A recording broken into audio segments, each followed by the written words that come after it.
Oh, I think it's just gonna go through. Right?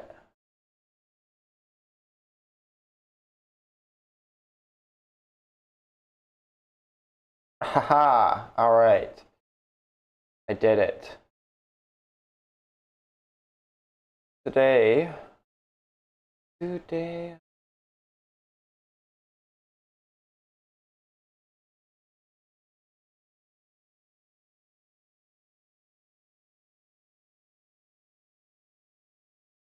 It appears you've been. Aw. That's very unfortunate. All right. So today I'm supposed to be talking to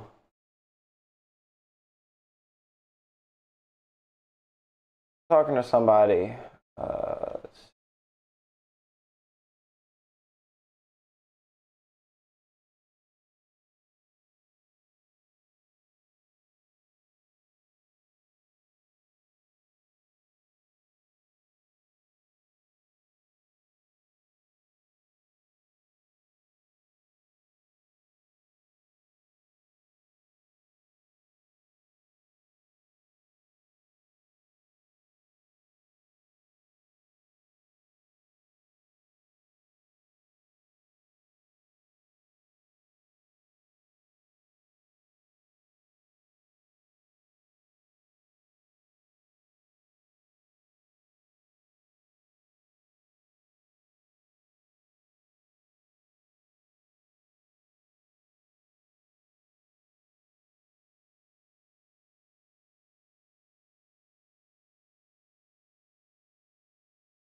Alrighty.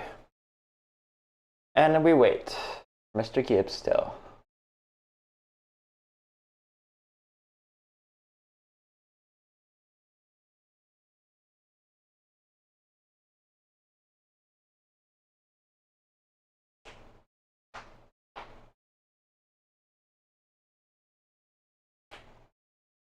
Well, hello. How you doing? Hey, what's up? Secret ego room. Living the dream. I'm gonna get this set up here. You know what, Gibbs? You would have your picture as the Discord picture. I would have my picture. Yeah, that's just sounds like a Gibbs thing to do. That is you, Yeah. right? Also, I like your title. Talk about MAGA Gibbs, which is funny because I'm a MAGA guy. Yeah, I heard you try to claim you weren't MAGA last week. I've been not MAGA for a long time. I voted against Trump each time he was in the primaries. Oh, did you? And, Who'd you vote for? Well, I didn't this time because we didn't get a chance to because he didn't make it to Texas. He just won. Oh, well, then you voted against Trump in the primaries one time. Yeah, well, and I would have voted this time, but didn't get a chance to. Who would you have voted for instead? That's a good question. I would have voted for DeSantis probably, but he was I think he was already done by the point it got there. So I mean, who would my choices been? I know I wouldn't have voted for Nikki Haley. That's for sure. I don't know, Vivek. It was not really a great choice of options at that point. But why not Nikki Haley? Because every time she speaks, I hear the screeching of 1,000 uniparty harpies come flying in. It's just terrible. She's like all the bad of Dick Cheney without any of the good. And I say that as a neocon. Gotcha. So you consider yourself a neocon? Mm-hmm. So like George Bush? Yeah, George Bush is the boy. That's so interesting because George Bush Jr. George W. I would be surprised if George Bush was supporting Trump. Well, he chose to abstain. That's what he said. Oh, is that what he said? He's not going to support anybody this election.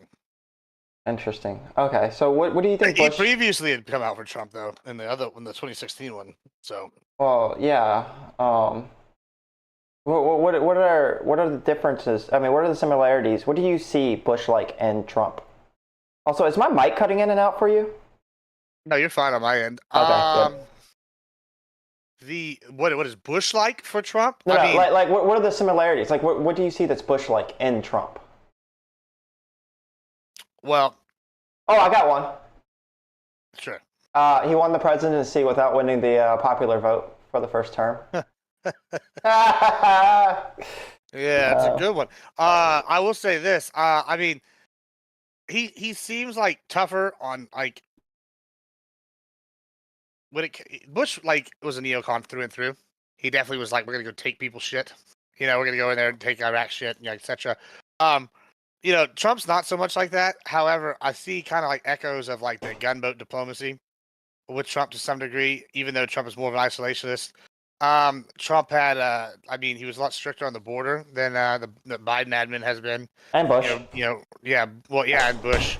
But like Bush didn't like. It's really hard to compare the two because it's very different times. Yeah. I guess economically they're pretty similar. They're more similar. But I'll say this: Trump they both left office crashing the economy. Although I will give Trump this: it wasn't his fault. It was COVID's fault. Yeah, I mean, well, I don't know about even then. The economy crashed for some people after Bush, but it did good for me.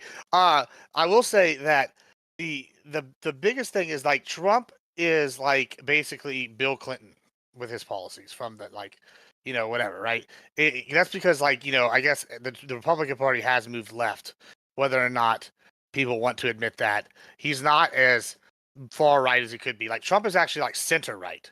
Now I know the lefties don't like to think that he's the coming of Hitler and he's the far right Ku Klux Klan, but he's really like a center right kind of guy. I mean, he's a populist through and through. He would even get by. He would even probably be in favor of some welfare programs and shit that I probably wouldn't be in favor of. Because like I said, he's a populist, and not a true neocon, individual libertarian kind of Republican guy. But if it's less with Trump. It's less for me how Bush like he is and how much how far left the current like Democratic Party is. They seem to have been like taken over by some pretty extreme radical agendas. Like what? I mean, Tim Walz, for example, is pretty just ultra leftist. Kamala's got one of the most leftist voting records as a senator. Well, as a Texan, I can tell you that the border crisis is a real problem. And I'll give you an example. I can even give you a personal anecdotal example. My father is like a 3-time felon in Mexico, and he has escaped over the border multiple times, but he's not been able to escape back into the country since Operation Lone Star has begun. So it's like they people keep telling us there's no problem, and I have a friend from the UK staying here. He's another streamer named Modi201. Check him out if you like, but he doesn't do politics. But just in the short time Modi has been here, we saw a stabbing. I have been attacked by a hobo. We saw another person get jumped. We saw someone pull someone out of the car and beat the shit out of him. And these are in 5 different states. So people keep, and then 3 of them and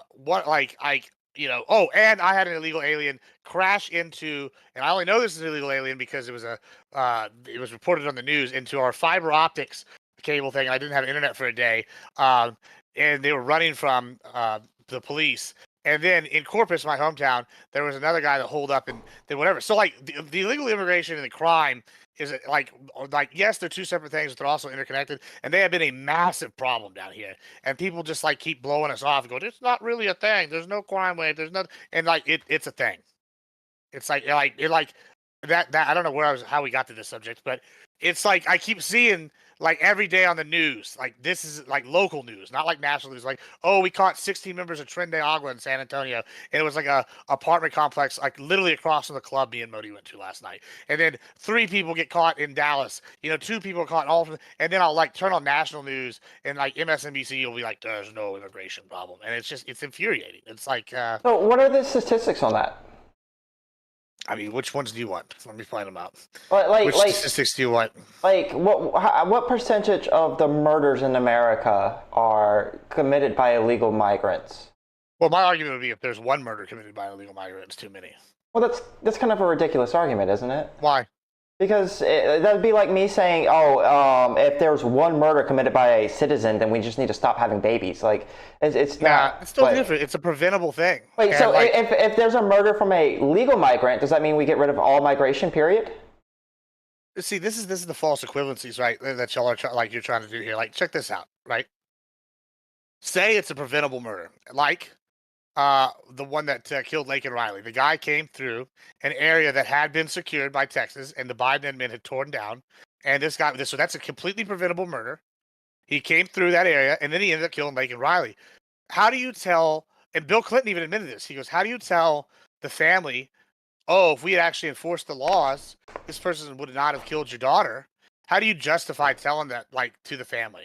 Because and didn't sit here with a straight face and go, "Oh, we're not going to." I mean, I don't.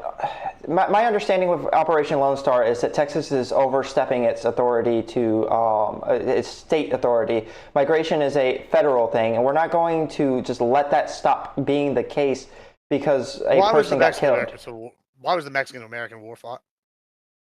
I have no idea.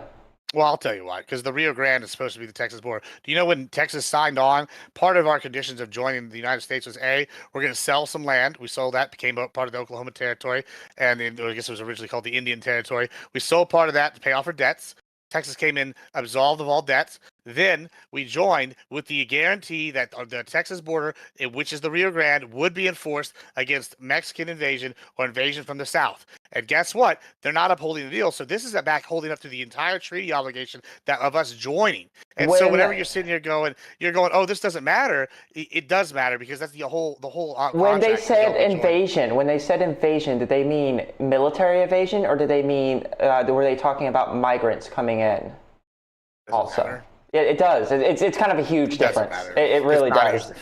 It's not a huge difference. It is. If Mexico was invading us with a military right now, then Venezuela's invading us with their criminals. They're not. They're migrants coming in. They're people. There's 11. The ICE, the immigration control estimates over between 11 and 13,000 people convicted of murder have entered the United States illegally. I mean, that's a problem. What time period? What span of time?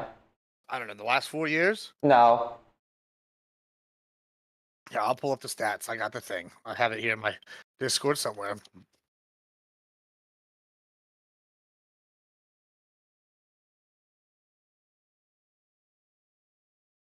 But like, this is my point. I've always advocated, while I'm looking for it, that we need to secure the border and we need immigration reform. But then everybody's like, "Ooh, secure the border feels icky."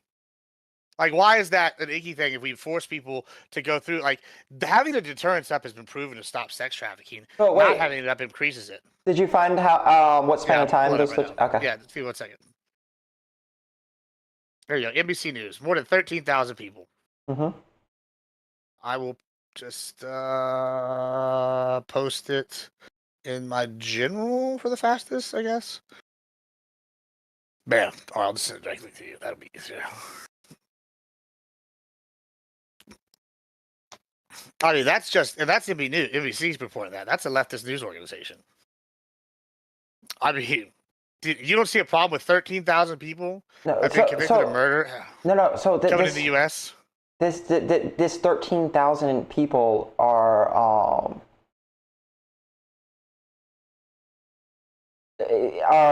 from multiple administrations, like throughout a vast amount of time. This isn't 13,000 people convicted of murder within the last 4 years under the Biden administration. It sure looks like the majority of them have come under through the Biden administration. Well, read the part that makes you think that. I mean, you just read through. There's a whole bunch of things they talk about. So the increase for 2016, and then that's not them. Then you go from 2023 to 2023, 2021. Okay, who was in office in 2023?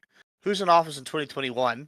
I mean, that's all the dates where you see these large jumps are under the Biden admin. You did the.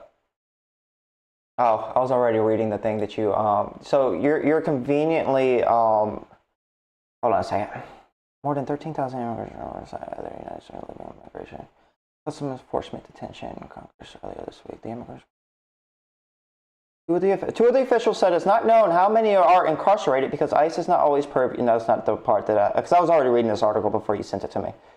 Spokesperson said that data misinterpreted and goes back. Oh, a spokesman from the Department of Homeland Security said the data sent to Gonzalez is being misinterpreted and goes back 4 decades, long before the Biden administration. That's literally in the source. Nah. What do you mean that? That's huge. Yeah, 40 years. Why aren't they deporting these people? Trump was trying to deport them. So was Obama. So why didn't they approve the Lake and Riley bill? All right, wait, hold on. How do you know that these people have active ICE warrants and are being looked for right now? Why didn't they approve the Lake and Riley bill? No. I have no idea. Why do you think that would solve this problem? Wait, hold on. If you get arrested for a crime under the Lake and Riley bill, and you have like something like this, you would have been immediately deported. But instead, Democrats voted that down. Why did they vote that down? Okay, so you can't force a local jurisdiction to give over their prisoners to ICE. Why? I don't know. It's just not a thing they could do. What do you mean it's not a thing they can do? They work hand in hand all the time. They do. If the local jurisdiction voluntarily does it, yes, absolutely. My prison does it. I have inmates in my prison that have ICE detainers. So then they do that. Yes, because my state and my county does that. But other states and other counties probably don't, would be my guess. You see why that's a problem? It can be, for sure. I think that if you are convicted of a crime and you're illegal, then you should be taken to. You should be deported after you do your sentence. Let me just change the framing. Wait, hold on. But so I answered your question. Can you answer mine? How do you know that these people aren't actively being sought after right now to be deported? Because it seems like they're not. I mean, it's pretty clear they're not. They're committing crimes, egregious crimes. We see people dying. Like I said, crime is up. We saw that the 2022 crime statistics are way up, and that's not even like really focused on illegal crime. I mean, it's just the enabling. I know that fentanyl like has come down in recent months, but fentanyl is like a major problem still. We know we have cartel problems. There's a cartel story every day in the news. I mean, that's a problem. I mean, so yeah, I would say that whatever's being done is not enough. I mean, this is the better question, right? That I Mhm. have. I think that this is a more interesting one that I think you'll agree with on what's a more interesting topic here with this is. So I know that a lot of Republicans had caught flack whenever and the leftists claimed that it was Trump that shut down the bill, the border bill with the Ukraine funding, which is only partially correct, right? You know when Snopes does partially true. So if you remember, I'm trying to find the exact bill right now. But yeah, it's HR 6136. Here, send it to you. This was the Trump border bill, which actually gave more stuff to the Dems back in the day when he was in office. Actually gave everything they wanted. The only thing it didn't get was DACA, and that's because his base revolted and said we can't do DACA. So Trump gave him everything but DACA.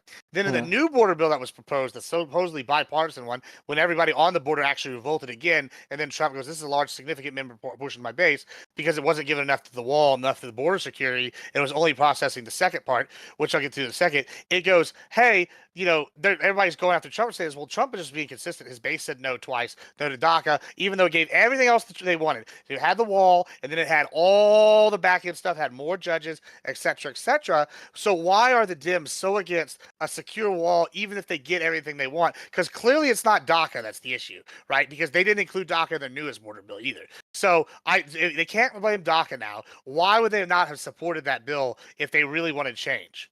Like that does it seem like a question to you? I have an issue with that.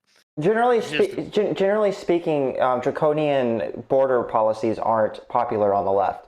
They're becoming more popular in recent months since the border has become a issue that the left is moving right on, which is why you see the change in the Democratic Party when it comes to that specific border bill, which for me, as somebody who considers himself left of the Democratic Party when it comes to immigration, I hated that bill. I'm glad that I think that bill went exactly how it could most perfectly have gone.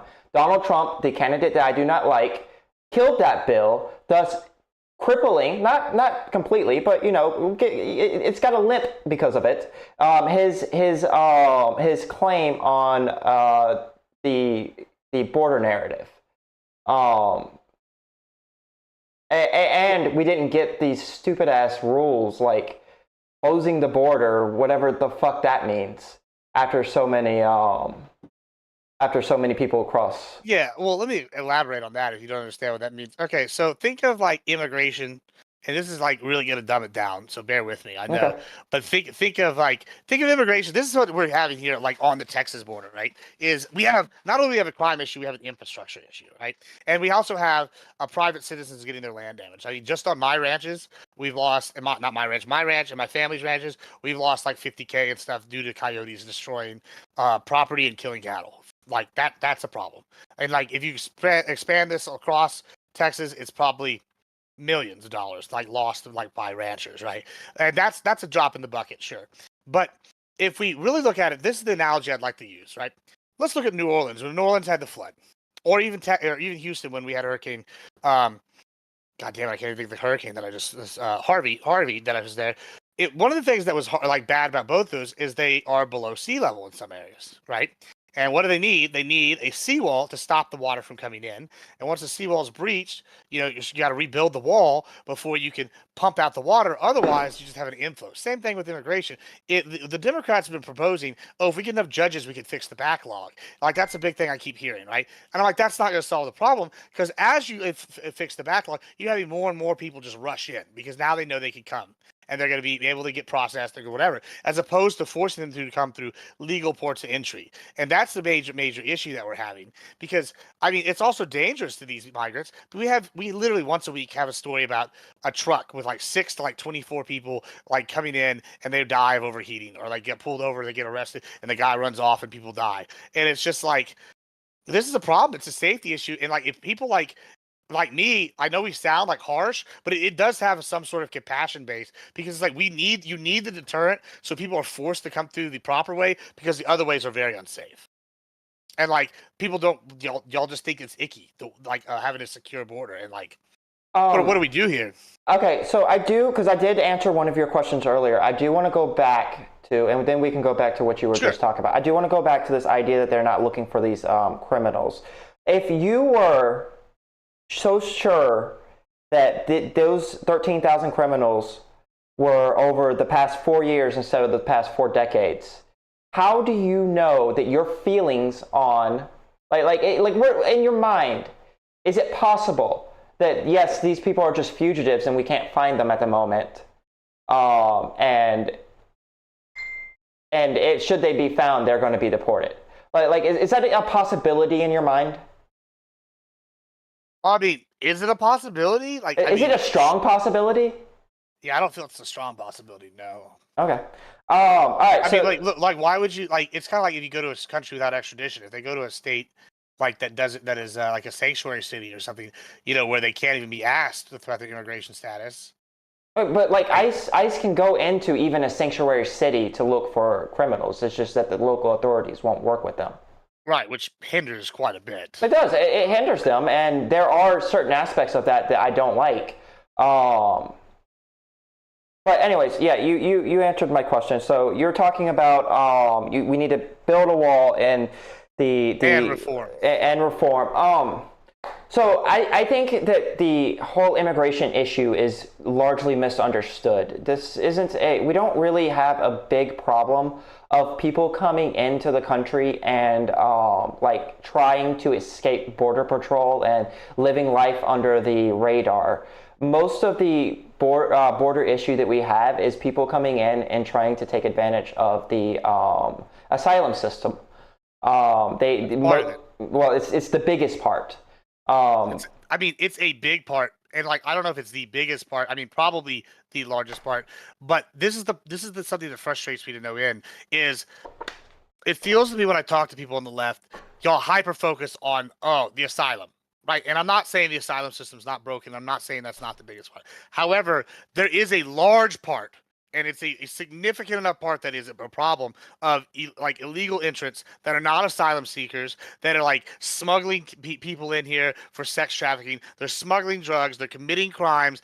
These are the cartels have a very viable, large presence along the border. And whenever we say there is this illegal, even illegal immigrants, it's and I have friends that I've worked with that were illegal immigrants, and luckily they become citizens over time. Are legal aliens, and even they'll tell you, when they come, they'll buy papers of somebody that's died in the U.S. and they'll get it from the cartels or something. And it's a very bad system. This is a problem, right? And when we say, hey, we're not arguing that the asylum stuff's not broken, but we also need to fix this. Y'all go, it's not a significant margin. And I'm like, at what point does it become a significant margin for the left to care about us? You see what I'm saying? Well, I don't think that anybody on the left wants people smuggling people in for sex trafficking.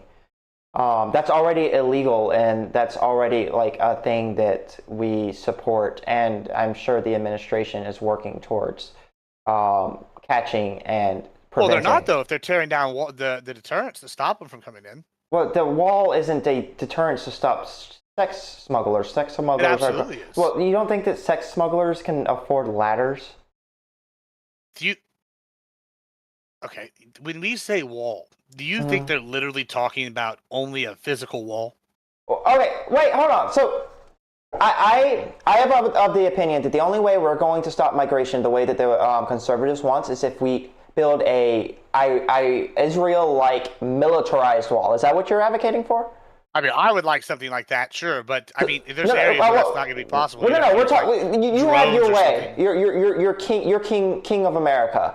Sure. Are you building Are you putting landmines down and putting armed guards to shoot those who come near the wall?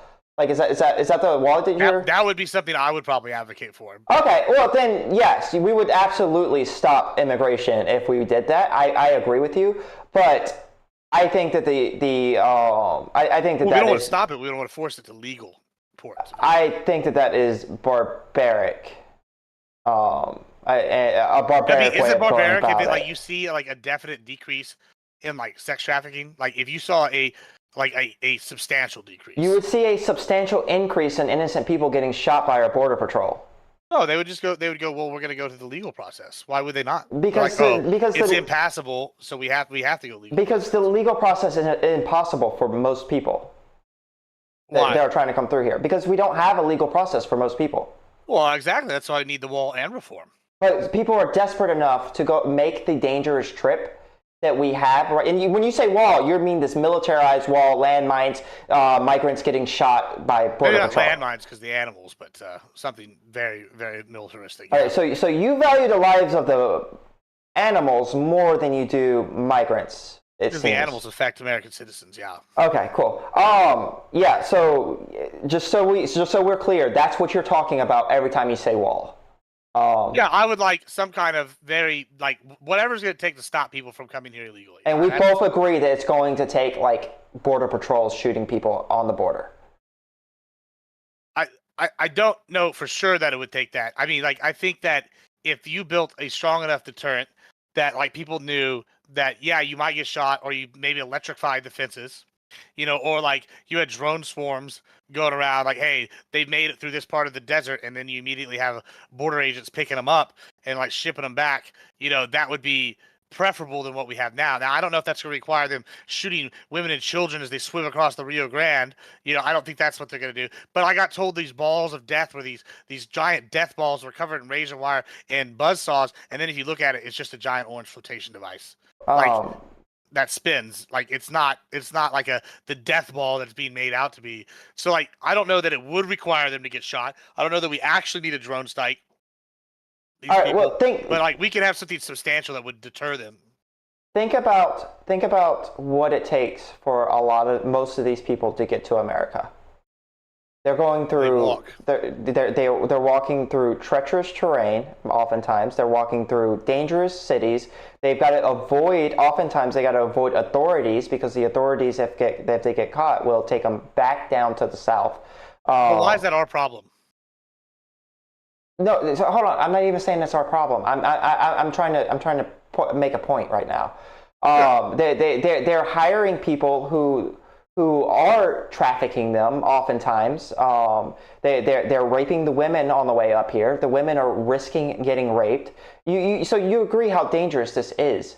Why do you think that getting to the border and them seeing a electrified wall, they're going to go, oh shucks, well I guess I better just turn around and go back? Well, let me pause it. I hate to answer a question with a question, but I'm going to in this case. Okay. So if you know that you can't get through because they have secured the border so thoroughly, whether it's electric wall, whether it's machine gun nests, whether it's the giant death balls, a spinny death, or like minefield or whatever, if you know you can't get through and your only way is the legal way, and you don't have the means to get through the legal way, do you think these people are going to risk all these things if they know they can't get in except through the legal way? My opinion, the answer is no. They're going to stay put, and they're going to have to try to do it legally, or they're going to stay put in a terrible situation because they know that they're just moving from one terrible situation to a situation they can't get through, and now they're going to be in a worse terrible situation.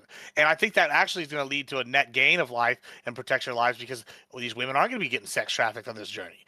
These children aren't going to be getting abducted and kidnapped. Because guess what? They're not going on the journey. They're staying home with their families, which their shitty situation may be shitty, but they know they don't have an alternative. If you take away an option, then you have to choose the option that you have. I don't think that you would be taking. Follow? No, I understand what you're saying. I think you live in a fantasy world if you think that we're going to secure that 2,000-mile border that much. You would have to have some kind of active deterrence, such as shooting them if on site. Why has Texas been able to do it, and other states? They haven't. Like Texas did Operation Lone Star. But wait. So are you saying that there was an 80% drop in illegal immigration in Texas since we started Operation Lone Star? So I would say that's a substantial proof of concept. Wait, would you not agree with that? Wait, we see an 80% drop, but at the same time, we've had historic levels of immigration since 2022. In Texas, we've done well. We've seen the immigration they've had to go to other places. I think we saw 80% drop in one route that they were taking. Yeah, the Texas route. No, not the entire Texas border. That's not what the stats are saying. In fact, the stats are so good. right. The Biden admin has tried to claim, their success in this when it's been Texas. I mean, Texas has over apprehended about 500,000 illegal immigrant apprehensions just since Operation Lone Star started. That's a massive number. So we've had a huge drop of migrants coming in within the recent months. Is that what you're talking about?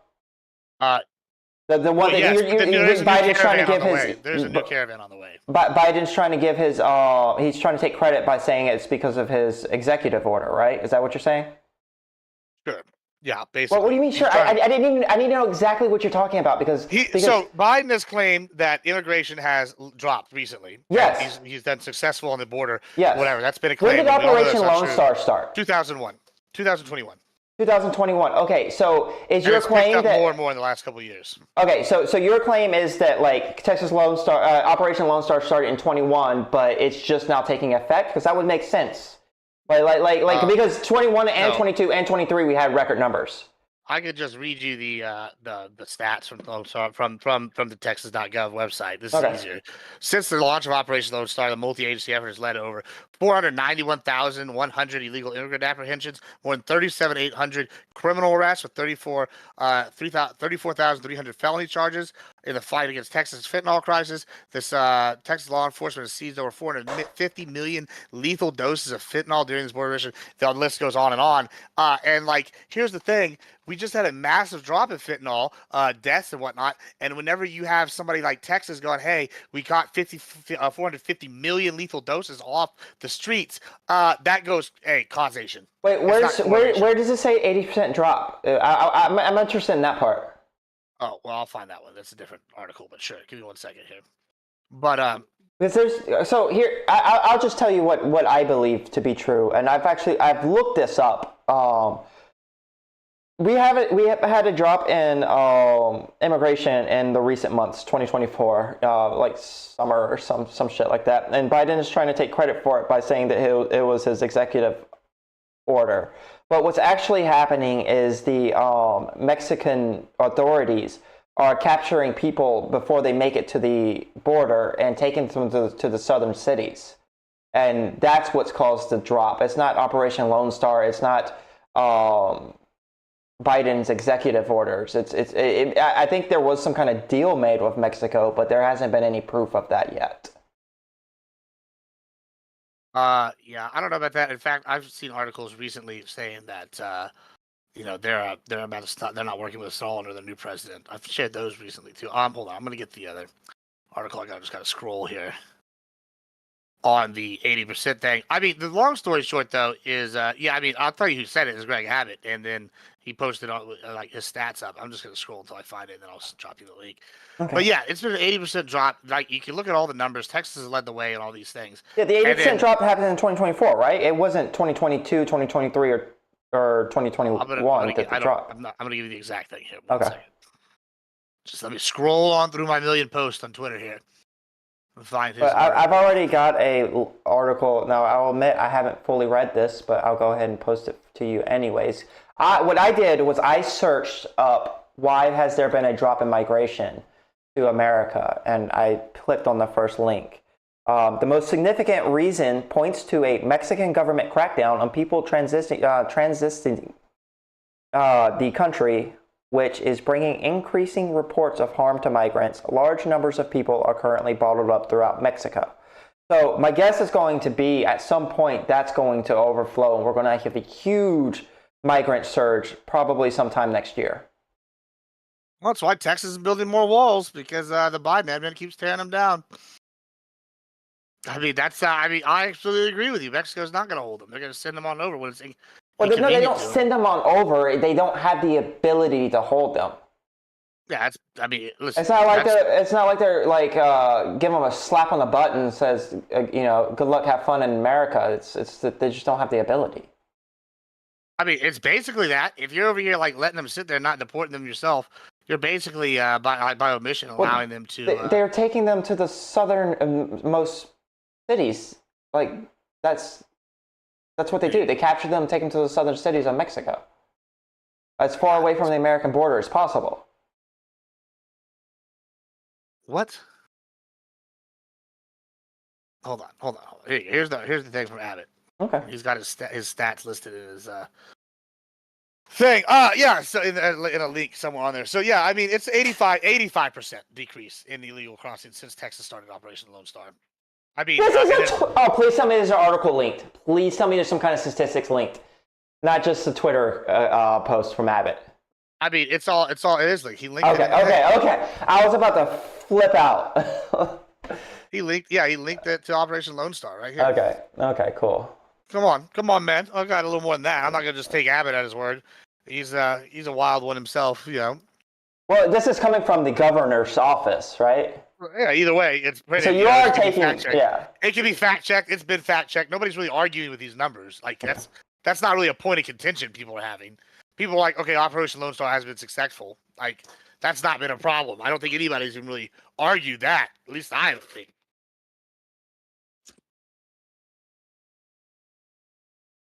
Let me argue that. Oh my gosh! One of his sources is a Twitter article. Like, this is insane. Would you be willing to live on the border? Like, if I bought you a house tomorrow, and was like, hey, you're gonna live on the border with Matamoras. No, I'm not. But are you gonna buy my family? No, hypothetically, are you gonna buy my family a house so they can move too? Yeah, y'all can move across from Matamoras on the border. Oh, you know what? Or Nuevo Laredo, and you think it'd be fine living like right next to it? You think you wouldn't have any problems? I would have to probably. I mean, yeah. If you're gonna buy me a house, absolutely, I would live there. Right. Well, sure. Y'all gotta pay the rent and everything. Everything's all taken. Oh, so now I gotta pay rent. See, I'll pay the taxes.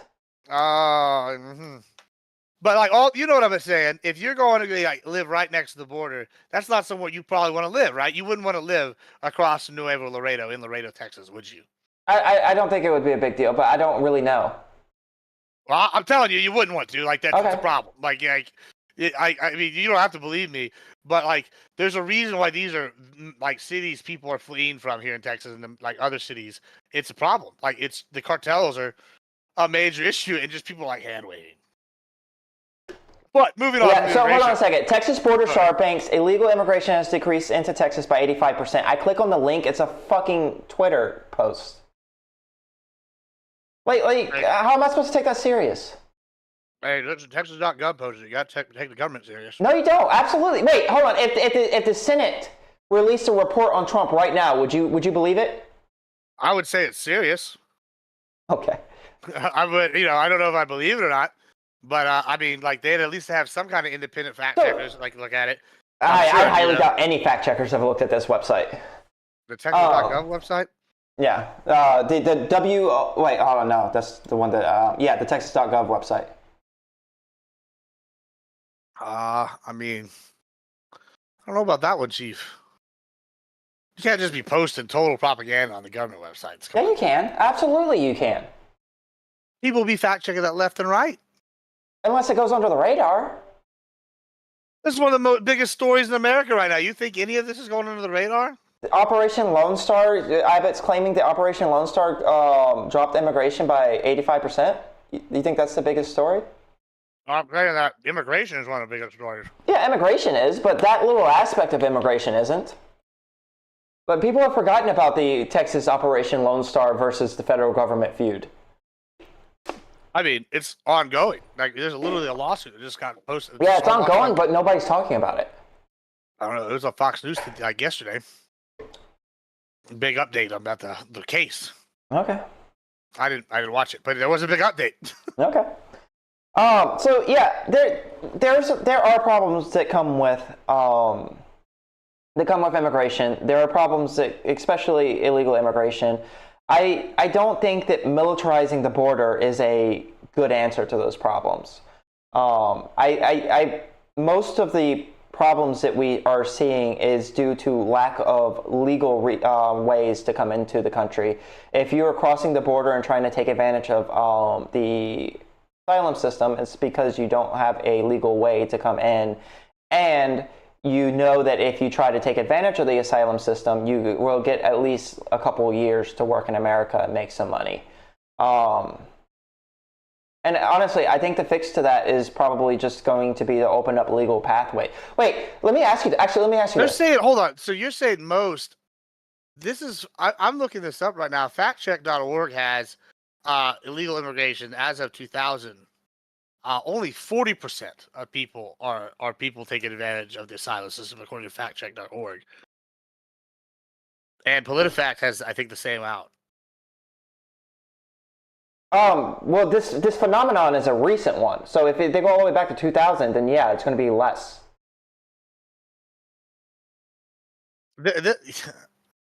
Yeah, PolitiFact PolitiFact says the same thing because they fact checked Dan Crenshaw, who said 80 to 90%, and they're saying only 40%, so 20 to 30% is what PolitiFact says. So regardless, though, I mean, I don't know that you can say most, right? I mean, this is why I keep saying it's a large portion. Yeah. My issue is, I mean, because if you go back to 2000, it used to be overstaying visas, right? Yeah. I don't think overstaying visas is the problem now, right? No. I mean, we even have an example of that recently with a streamer, like Deathly Ill. She overstayed her visa, got in trouble with the government, right? Like that's a thing, sure. But this is why I'm like, those are separate problems, right? And then you also have like the criminal illegal aspect, which is also a big portion. Even if that's only 15%, what's the percentage like that you need before you would go, okay, this is a big enough percentage that we need I would to secure be this? willing to militarize the border. What percentage would you be like, we need to like secure this? At least a plurality. Before I'm willing to militarize the border, yes. At least so a plurality. Like 30%, 20%, 40%? No, plurality would be 33.1%, something like that. So double what it is, like basically. Yeah. But before I'm willing to militarize the border. Now, you can do things. I am supportive of putting more border patrol agents on the border. That's a fine policy, but militarizing the border. You don't think deterrence is a thing at all? I don't think that. I think that the level of deterrence that you would have to put on these people is too much for it to be humane, in my opinion. Well, okay, so we know, I don't think this is really disputed. We know that like just having well-lit areas and visible cameras and like visible security decreases crime, like not immigration, but just crime in general in those areas by massive margins, right? Mm-hmm. So wouldn't you say, even if it's like not like fully militarized, say like I'd want, wouldn't you say just each time you put a layer of security on the border, it's going to deter a significant portion of the legal aspects? Like, why would you not want that? I don't think it would deter I don't think it would deter people. I think that you would get more people that were getting caught. Which is also good. Yeah, I mean, that's fine. Most people seek out, plurality of people seek out Border Patrol after they cross anyways. They're literally told by the coyotes to seek out Border Patrol. Well, I've never heard that. Really? Bro, if you mention La Migra, they're fucking taking off running, bro. Like that's it depends on who's coming in and for what. Yeah, there's a subset of migrants that are just like they wouldn't pass a background check, so they're trying to avoid Border Patrol. But there's the plurality is coming here to claim asylum so that they can work while they are being their asylum claim is being processed. Yeah, I don't know about that one. I know a lot of like people, at least in the old kitchens, that may or may not have been documented citizens. And if you mentioned the Border Patrol was coming by the restaurant today, they were not going to be at that restaurant that day. You know, like what I'm saying. Okay. So I don't know, and I think those would have probably passed most background checks. They just seemed like they were workers. What do I know? They could have been, I guess, hardened criminals for all I know. But most of them were like 18 to 23. You know, when I was in college, kind of thing. I'm not, like I said, I worked in a lot of kitchens. You see a lot of weird things. Is the word I'll use. I don't blame any. Like, I'm not like an avid I think people get. I am Hispanic. I know I don't look it. I'm not like an avid like boo Hispanic. In fact, I would argue the United States has been lucky with our immigration. Hispanic immigration has been pretty good. Most people just come for the work. I mean, now we do have problems with the cartels, as opposed to like say immigration, which has happened in Europe, where it's been a massive cultural shock difference, and there's been a cultural shock and crime. The United States has been lucky we haven't had that. However, we are having newer problems because of like infrastructure and because cartels are growing more violent as they like get. Yeah, there are problems with especially in local governments where you have an influx of new, mostly poor people, and they can't handle it. And I think that the federal government should do more to help support the local governments in that. Let me ask you: would you be in support of? Let's just say, what was that percentage that you gave? 40% were asylum people taking advantage of the asylum. Yeah, that's what this one says. Let's just say we could stop 40% of illegal crossings right now by opening up a legal pathway for those people to come, and it would also decrease the asylum backlog by 40%. Would you be in support of that? I would be in support of a lot of things like that. I'll tell you I'll even go further than you. I proposed this many times. Just give me a 1-year period from whatever day we start this. Mm-hmm. So like, let's just say we'll even give more than a year. Let's say we start at January 2025, right? And we go from January 21st, 2025 to January 1st of 2026. Everybody want to come. We'll figure out how to get you here. You come how to get you here, but we'll figure out how to process you. We'll assign people to that in whatever. But in the after that, I want the most secure border we've ever seen, and we've already had the immigration reform. You got to go through the legal way. If you don't, then you never get to come here. And I want the border secured. I've been willing to give anybody what they want on the immigration reform. Let's reform it. Let's get anybody that's coming here for work. Let's get the asylum seekers. You know, it's bad over where you're at. Come on. Like we were a nation built on immigrants. However, we need a secure border. And like I say that, and people are like, oh, well, the secure border. We can't buy on for the secure border. I'm like, I'm giving you everything. We literally got the most liberal immigration policy ever, but y'all won't secure the border even if we gave it to you. It's like, what do you, like, you can't give me something here? Like, you know, like that's a problem I have. Like I'd be in favor of all sorts of stuff. Yeah. I just want the secure border with the reform. Well, as long as you're not militarizing it. What was your opinion of the separation children policy under Trump? It's a little complicated. Okay, I'll give you an anecdotal example, but my mom works with like she does like a lot of charity organization stuff with immigrants at some of these centers, and it's kind of hard because people will claim to be these kids' parents, and the kids will think these are not my parents. Mm-hmm. And so, like, what do you do in that situation? Do you leave them separate together? Those people. Yeah, those people you separate, and that's still happening. Right. Yeah. I mean, but like, then, like, how often do you have the like situation where the kids are like lying and saying these are our parents? Then you separate them, and they're like, oh, well, now that they can't get me, they're not my parents. Like, it's not like an easy situation. I mean, I'll say this. I mean, I think one of these guys said this on like in a congressional interview. If I get a DWI and they lock me up, and I have kids, are they separating me from my parents? I mean, the answer is yeah, they committed a crime. But do you know why Trump was separating the children from their parents, though? Because you're going off on something that wasn't. I mean, really the argument relevant. is that, like, yeah, we got to know if they're even their parents. That was something that was argued several times. Well, the reason why he separated the kids from the parents is because you weren't allowed to detain kids, but for so long on the border, and he wanted a zero tolerance policy that was an Obama era policy instead of catch and release. Yeah, well, I mean, that was also a policy started under Obama, not Trump. What policy started under Obama? The separation of the kids was an Obama thing. No, kids in cages was the Obama thing. I'm pretty sure it was both. So Trump implemented a zero tolerance policy, which said that if you come across the border, you're going to be detained until your court date, which could be years. But you were not allowed to detain children for that long. That was a law under Bill Clinton, I believe. And because of that, he separated the children, regardless of if they were with their parents or not, because he wanted to be able to detain the parents until their court dates. Even if that's true, which I'm finding contradictory data saying Obama did separate people. It's just they didn't have the mass numbers because there wasn't the mass immigration issue under Obama that there is now. But even if that is true, it kind of goes back to what the guy said when he was giving his a testimony to Congress, which was, if I commit a DWI and I have kids and they lock me up, I've committed a crime and they're going to put me away. I'm separated from my children. These people broke the U.S. law, which is the immigration law. Do you think? And do you agree that you should have to follow immigration laws? I don't think that immigration law is a thing that is so criminal that you should have your children separated if you break them. Do you think that a DWI is so criminal? It can be, especially if your children are in the car. Absolutely. Well, let's just say, like, I was driving down a back road.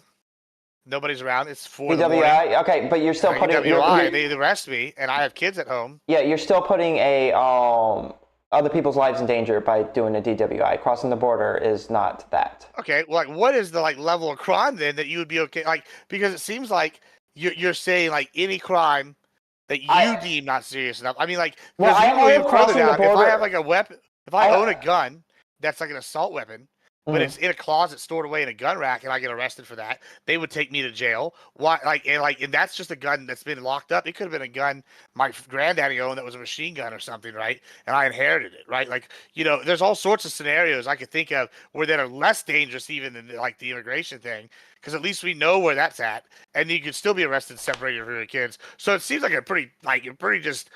I don't think that crossing the border with your crossing the border in order to come to America and work and have a better life, in my opinion, while it's a crime, is not criminal. And do you understand what I mean when I say that? What the difference is? Well, I understand what you're trying to say. It is, yeah. Okay. But I just think that you should follow all the laws of the country. If you're already coming over here illegally. That's interesting. Actually, can we take it off of immigration for a second then? Sure. Let's talk about Trump's New York case. What about Trump's New York case? Well, you have this stance that you should follow all the laws, right? Well, if you're an immigrant, for sure. But American citizens don't have to follow all the laws? Shouldn't have to follow all the laws? This seems like lawfare with him. I mean, it seems very targeted. I mean, it just came out. Biden just admitted today that their whole goal of the Dems right now is to arrest him. Before is that what he said? He said those words? Yeah, he said to arrest him. You got to arrest him before the election. Okay. I shared it on Twitter today. Okay. It's a clip of him saying it. I don't know what more you want from me than Biden saying it himself. Do you think that Trump committed the crimes that they were accusing him of? No, not really. I think they were like. I mean, they basically for the New York cases, I understand it. I mean, it's been a few months, and there's been a lot of other high controversy since then, so I might have forgotten some of the specifics. When I remember reviewing it, they seemed like, for lack of a better term, trumped up charges. In fact, some of them were misdemeanors that he used RICO to extend statute of limitations on. There was no RICO in New York. Not RICO, yeah. Some of them extended statute of limitations on in order to charge them as a felony whenever they were originally misdemeanors. There were some pretty sus things about the case overall with how it was done. So, yeah, I would call that lawfare in that case. Okay, I'm not a fan of lawfare in general. The statute of limitations was increased for two reasons. One, because because the original misdemeanor was committed in the furtherance of another crime, which under New York law turns it into a felony, and that's got precedent. And two, COVID. Under New York law, COVID, I believe, extended the statute of limitations of all laws, but also statute of limitations pauses when you're not in the state. So if you commit a crime and then you move states, you can't move states for 5 years and then go back to New York and be like, statute of limitations is up. And where was Trump for those 4 years after the crime was committed? I don't know that that's true. He was D.C. It is true. I've got the source. Hold on. Let me find my New York case section of my source document. What's the guy's name that prosecuted him? Hold on 1 second, Papa. Let me hand something to my friend here. Oh, come on. I know I have a section for this.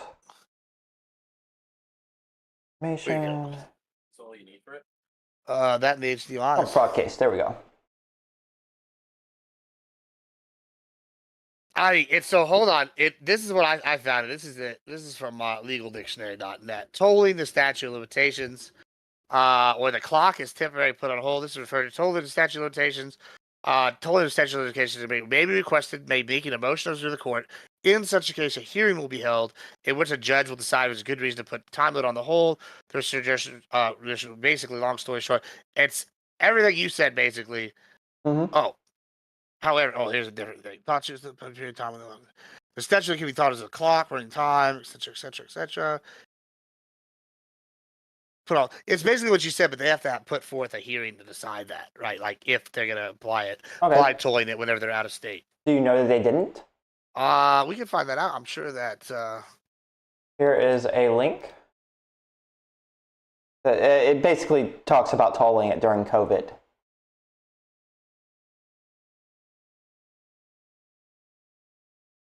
And this is the link about Trump not being in state.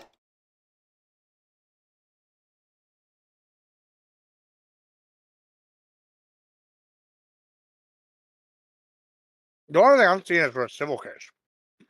Oh, well, I mean, I just sent you the link where I got my information from.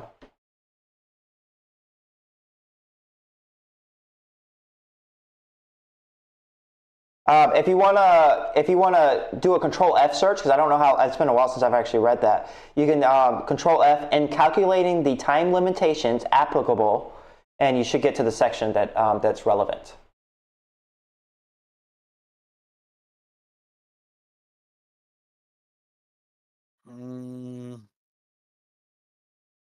It's in calculating the time limitations applicable to the commencement of the criminal action, the following periods shall not be included. Any period following the commission of an offense during which, 1, the defendant was continuously outside the state, like living in the White House, or 2, the whereabouts of the defendant was continuously unknown. Did you read this article? Let me tell you how I know this is lawfare. All right, tell me this is not suspicious, all right? In other words, the felony prosecution should be commenced with 6 years and 47 days when the charges were allegedly committed. This is from the article you sent. Meacher wrote the decision.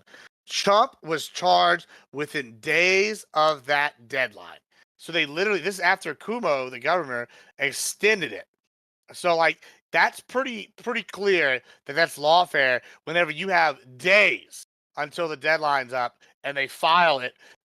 You're definitely looking for some bullshit at that point. Could it be the case that they were looking into this and they wanted to get as much information as possible before they filed it, and they filed it days before the deadline because they were still trying to gather more information? I mean, do you believe in Occam's razor? Not all the time, no. I mean, this seems pretty clear-cut example of Occam's razor here, where it's like... Wait, do you think that Trump committed the crimes, though? I would say I haven't seen enough evidence for me to support that he committed these crimes. Okay, so let's look at the evidence that he committed it. I mean, sure. I mean, even if he did, right? Okay, so we're in the world where he did. What are these crimes? What are these crimes like? They're inconsequential, right? They're financial crimes. Is that yeah, correct? they're inconsequential crimes. You wouldn't say Trump is a criminal because of these crimes, right? So why do you get? Why say he's a criminal? I don't know. I mean, I don't know if it's not going to affect me voting for him over if he did a financial crime or not. Okay, I mean, I might call him a criminal. Though, okay, sure. but you think for the crime of crossing the border to live a better life for you and your family, you should have your children taken away? You're going to vote this man into the presidency. Do you think burglary is it? It's the same as burglary, in my opinion. It's not the same as burglary.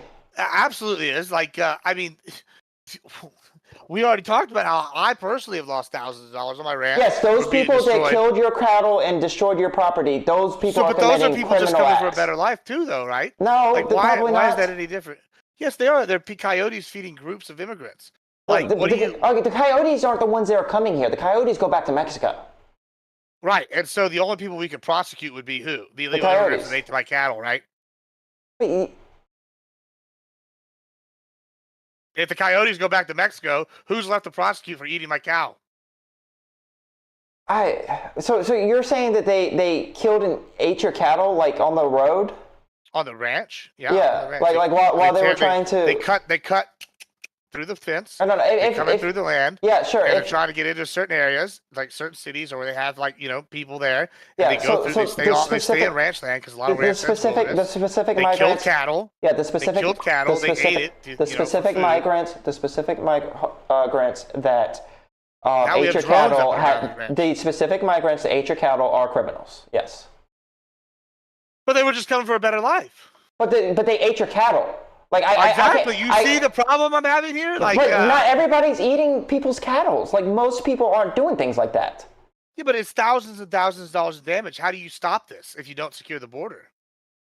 What I'm saying is that the people that are coming here and not doing things But like I eating would your even cattle argue. I are would even not argue criminals. those people are like not super criminals either. They were starving and they ate a cow. Okay, cool. Like I actually agree you with see what you. I'm saying? I know you would. And I'm trying to like see where you. But like, I have empathy for these people, right? Yeah. I also like have empathy for my fellow ranchers. Going, God damn it, bro! I can't take this many more cows dying this year. Like, Hmm. I happen to, like, not have very many because I'm not as close to borders as others. But like, and some of my family suffer worse than me. But it's like, hey, I understand you're starving. You're gonna eat some beef for dinner, right? Like, it's what's for dinner. But I also understand, hey, this is costing us a lot of money. I didn't do nothing wrong except for own this land.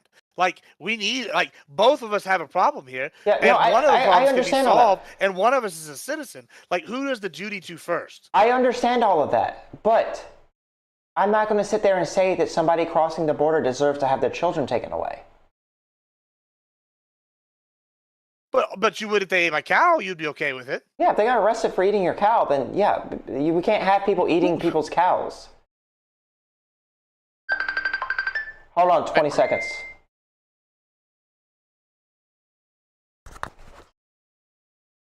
Kenzie, this.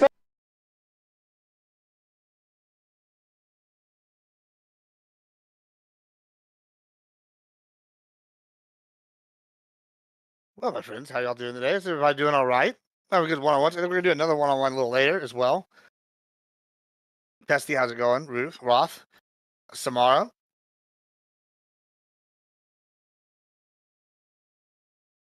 Also, chat. I'm definitely not above it. If y'all say something in chat, you'll be obviously me taking it and using it in the show. I'll be watching chat pretty heavily.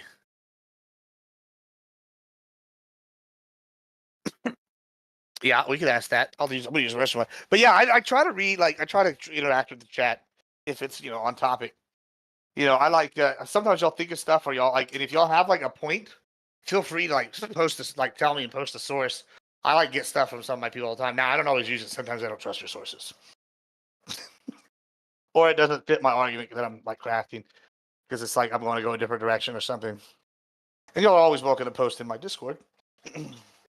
Anyways, yeah. So just crossing the border isn't enough to get your children taken away. Let me ask believe this though. that's. So like, if you commit burglary, right? Like, say these guys that killed my cow. That's they were starving, they ate it. Do you think that these people should go to jail, or do you think the parents should go with them? The The kids should go coyotes? with them. Should the kids go to jail with the parents for eating my cow? Oh, probably not. But if you're putting a burglar in jail, then you're separating the kids. That's going to be true for an American and a migrant. You're going to separate the kids from the families. I mean, honestly, with something like burglary, you could probably take into consideration the fact that they have kids as a part of the sentence. I think we do that for Americans all the time. But, in a staunch, you do burglary, you go to jail world, then, yeah, you would separate the kids. Okay. But I have another time we want to move on from immigration. That's if you want to. okay, A little more entertaining one. Okay, yeah, let's go ahead. Sure. I mean, you can get your last word in if you want to say something else. I mean, but like just crossing the border, if you're not burglarizing, if you're crossing the border, seeking out border patrol, saying you want to go to New York, you shouldn't get your kids taken away. And that's what was happening under Trump, because he wanted to detain them until their hearing. But anyways, we can go on to yeah. whatever. So, all right. Do you think this has been all over my feed, and people have had interesting reactions on both sides of the aisle on this? Some people that are big MAGA people have been very pro the Trump McDonald's thing.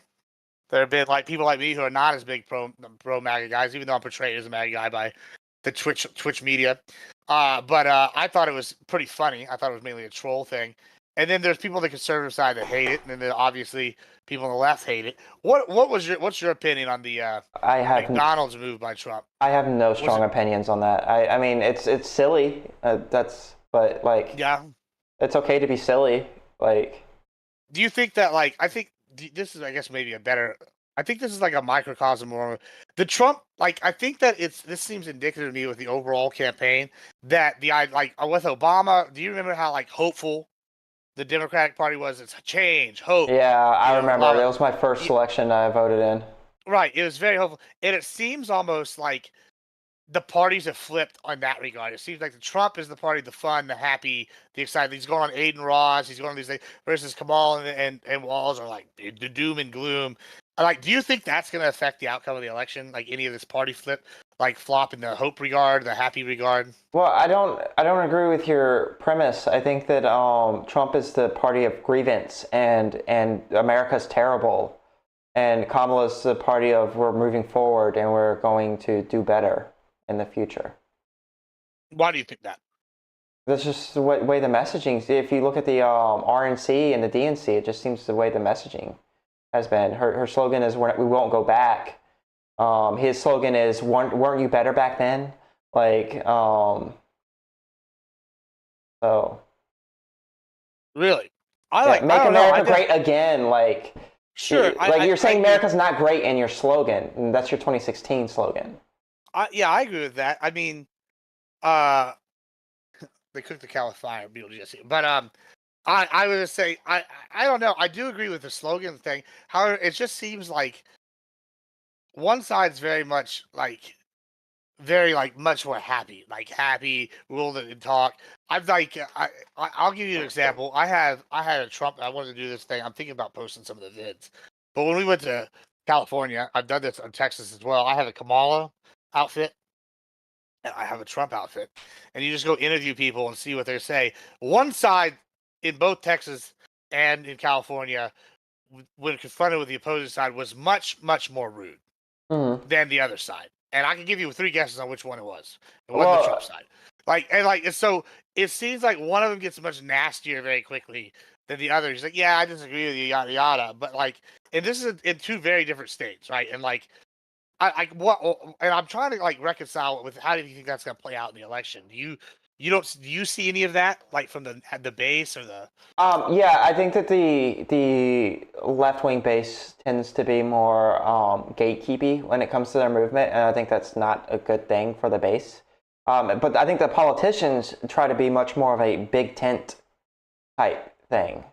If you go to a Trump rally, it seems to be more like a party. I've never been to a Kamala Harris rally, so I don't know what those are like. But yeah, there probably is something to what you're saying. But if you look at what the politicians' rhetoric and what the politicians are saying and doing, Kamala Harris seems to be much more of a big tent, whereas Donald Trump is like, we don't even need Nikki Haley. Like, fuck her. Nikki Haley got to go. Yeah, see? She's the embodiment of the uniparty, bro. Don't you know? Yeah, can you give me 20 seconds? I need to go take an ibuprofen, and then I'll be right back. Sure. And then we could talk about what this uniparty thing is. Because I had a guy in my community back when I had a Discord that was active that would always talk about the uniparty. Sure, we could talk about it. I was mainly memeing, but absolutely. Yeah, so did you provide the beers? I would have probably provided the beers, but let them eat the cow. If they had just told me, like, goddamn, bro, it's not that I don't have empathy, bro. Like some of my good friends have been like illegal aliens that have over time got their stuff. I tell the story about this guy named Juan. Juan 2 is what we called him because there was 3 Juans working with. And but the guy drives a Porsche now. He's got he just married an American woman. He's got a kid coming along. He's like moved out from a house with like 8 people in it. Now he's got a house by himself with his family. Bernie Sanders is live on the Austin show. Bro, drop me a link. What is Austin's thing now? That's fucking hilarious. If that's true. Uniparty. I had a guy named Bread in my community. I don't know if you ever seen him around any of the Discords or not, but he would always talk about the Uniparty. What is your view of what the Uniparty is? So I would probably be someone they would consider like in the Uniparty if they're like real diehard about it, even though I'm not. The Uniparty, from the way it's been spieled to me, is basically the alliance of the neocons and the neoliberals. So like, for example, I'll give an example just from me. I went on a WIC program with Brianna Wu, and she's a neoliberal, and she and I have very similar policy takes when it comes to foreign policy. because even though there's like slight differences in what we want foreign policy wise, there's enough overlap that we can come to an agreement. And there's other economic policies like Bill Clinton and the Bushes, for example, people would argue are in the uniparty because they basically their economic policies. Yes, there's some slight differences or major differences, but like there's a lot of overlap between the two. And like what's his name? Clinton took a lot of Bush Senior's policies and kept a few of them. He did change some because I'm not saying there's no change, but the argument would be that the neoliberals and the neocons, which were the traditional powers in both the Republican and the Democrat parties for like, I don't know, the last 20, 30 years, so at least since Reagan, maybe even older, were like basically overlapping. And kind of like there's too much overlap, and that was like the uniparty, right? And then with Trump is a populist movement, people have kind of like gone away from that, and that's why you see the Cheneys so mad because they've lost power. And then with the Dems, they've gone away from the neo-libs a lot, and that's why you see the rise of people like the AOC and Ilhan Omar and Bernie Sanders, and you see like less of the Clintons now. Right? Like that would be that's how I would interpret the uniparty. Now, do I actually think there's a uniparty? No, I'm not like I do think that's where most people would come from saying that there's a uniparty, if that makes sense. So, like, Liz Cheney voted with Trump's positions 92% of the time. Don't you think there's a lot more overlap there than it is with Liz Cheney and the Democratic Party? So with Liz Cheney, I would absolutely agree. There's more overlap. In fact, I like the Cheneys a lot, right? Like I said, I would describe myself as a neocon. However, I think her reason for not liking Trump is her people like if you ever like read up on Cheney, he's very much an old school like this person's the next in line. This person's the next in line. Old guard. He's like if it's not this person, this guy's pulling his badge, then we go to these people, right? It's there. Versus like Trump came in, shook up the system, forced a lot of those people out, created new coalitions while there, like stole some of the neocons, stole like some of the paleocons, got a lot of the religious right on board. He got like the Tea Party on board, it basically forced out a lot of the old neocons that had held the power for years. And like, whenever Liz Cheney's like his like chosen successor basically in his family, that like, yeah, I would be pissed if I was them too. So I don't see her going against Trump as much as like a representation of her values and more of you cost me my power and now I'm pissed, right? Like that's what I see from the Cheneys. Now, I get it, but I can see people seeing this betrayal. Is it possible that Liz Cheney actually thinks that Trump is a threat to democracy and she holds that higher value than conservative policy positions? I mean, I can't speak to what is. Yeah, I'm sure it's possible. If you're just asking my theory, I don't think that's why. But sure, anything's possible. I mean, she could think he's a flying spaghetti monster from the moon, for all I know. But well, I mean, if you're asking, what do you want me to assign possibility percentages to that, or like? But like, I've got like reasons to believe that this is possible. Like because the point in time in which she broke with Trump was January 6th. It wasn't when he got elected because is it though? Well, she started bitching since he supported even before January 6th. He supported a different Republican candidate against her in her own district. Well, yeah, of course she would bitch about that, but like right. So obviously but she still voted with him though, right? Well, because her constituency like still aligns more with Trump. I'm not saying like for example, I don't like Trump, right? But I would like particularly all that much, like as a person or as candidate. I don't think he's far enough right, for me. He's a pretty moderate Republican. Like I said, I think he's Bill Clinton, like 2.0. But like, yeah, I'm gonna vote like 90% of the time with Trump too, even though I'd rather have like a DeSantis or something. Like you know what I'm saying. If I have to, my choices are A or B. You choose A. Like you know what I'm saying. Like what do you think that's indicative of, like in that situation? Do you think that she voted for Trump in 2016? Possibly. I don't know. Maybe. Do you think she voted for Trump in 2020? I wonder if we can find that out. I don't know. I don't know. I can't say. I mean, I know that Vance didn't vote for Trump, and now he's his vice president. So, like, things change. I have no idea. Well, yeah, things would change. I would say that they probably changed around like 2021, January 6th-ish, 2021, probably. It would be my guess. I mean, what's interesting to me is like on my side, like on the like conservative side, I'm seeing like people that I know have been like lifelong Democrats are suddenly like wanting like Trump, right? Like it feels to me like Trump is the more popular than he's ever been. And then I Mhm. come like the Twitch poll or like YouTube poll or whatever, and the message, because I think it's predominantly lefties on these spaces, is that Trump is never is more unpopular than ever. These people are like mad about January 6th. And when I like talk to people, like the average just like normie, like now being I'm in Texas, but I try to talk to people all over the place, especially since my business my business sales nationwide.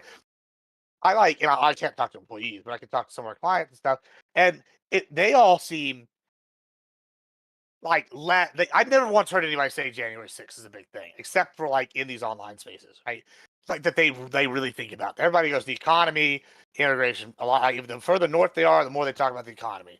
The further south they are, the more they talk about immigration. Yeah, And and then sometimes there's a sprinkling of Ukraine or Israel, right? But like, I don't hear anybody that's a normie ever talk to me about Jan 6, right? But I come in these online spaces and it's like Jan 6, Jan 6, Jan I think 6. you've got to come to the online spaces to find people that actually like know a lot about January 6th in the first place. Right. So like, my point is, I don't think that Jan 6 is like a very like is not like I don't think it's the selling point that I hear in the online spaces as much as I I think don't I don't think it is either, but Liz Cheney's going to know a lot about January 6th. She was a part of the commission. So my argument is that that's probably about when she was becoming much more vehemently opposed to Trump. Not like because she lost power because of him. I think that she lost power going against him, and she knew she was going to lose power going against him. yeah, I mean, yeah, I think that he lost like that. Like I said, I can't speak to the Jan 6 thing with her. I'm not gonna wager against. I know that Trump has supported opponents of hers. So like and then Cheney and him have had a pretty nasty falling out. So I I'm not gonna really, if I had to like guess, I like it what like if I was a gambling man, which I am, and I was going to put a bet, I would bet more on the like loss of power and like the forcing out of her and her family and her allies than I had to put money on it being I think if she the January cared, 6th thing. I think if she cared about keeping power, she wouldn't have been a part of the January 6th commission. I mean, not that she didn't care, but I think that if she cared more about that than the institutions and democracy, then she wouldn't have been a part of the January 6th commission. Yeah, I mean, you had to have somebody for the Republican people to be on there, though. Like, who was it going to be? If nobody volunteered, then you wouldn't have anybody.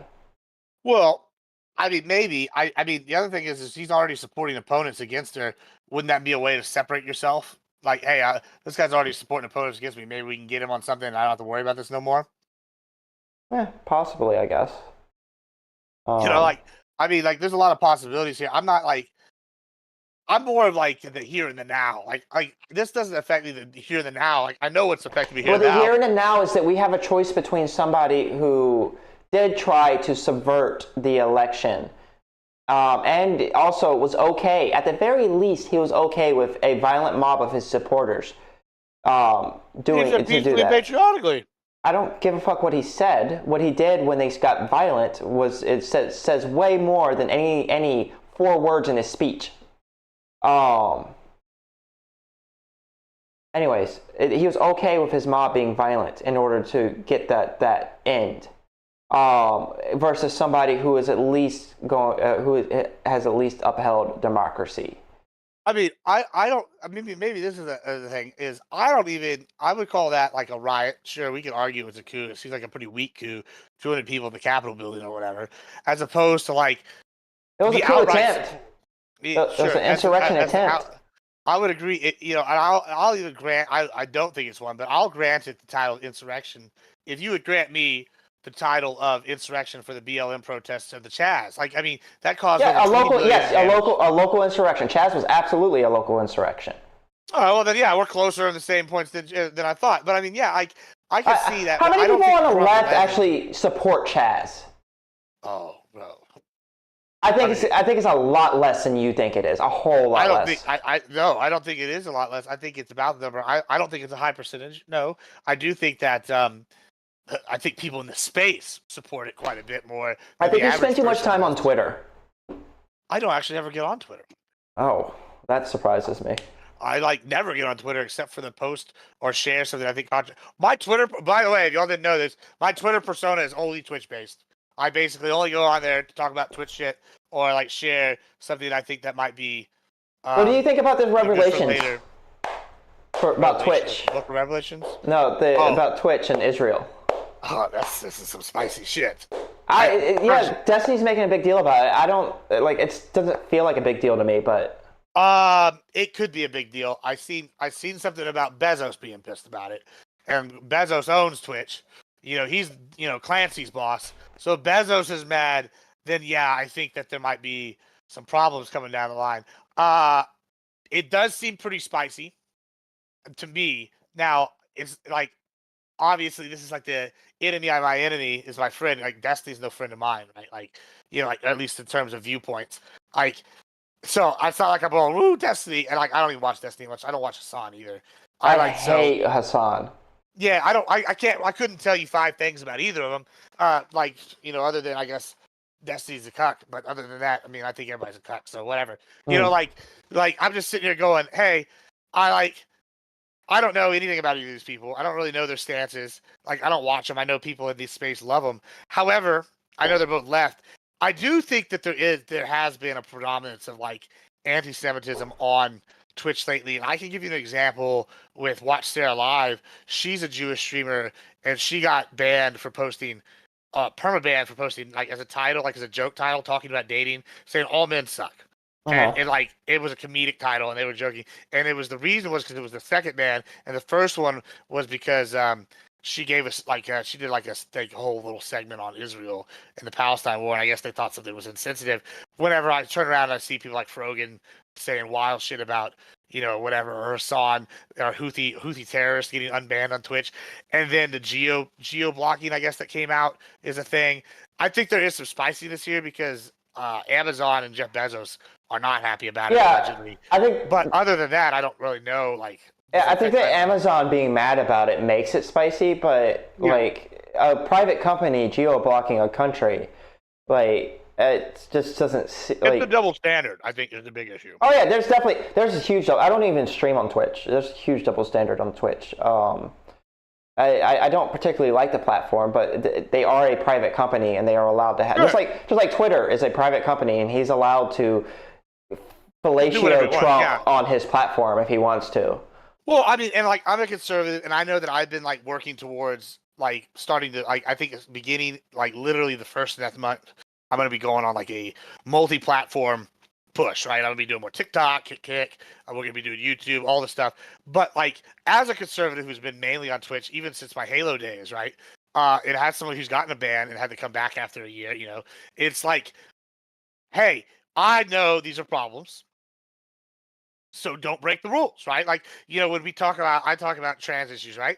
I will over moderate even my own people because hey, this is a private company. If they don't like what I have to say, I'm out, right? And I get that, I'm one of the biggest people for letting the business do whatever they want.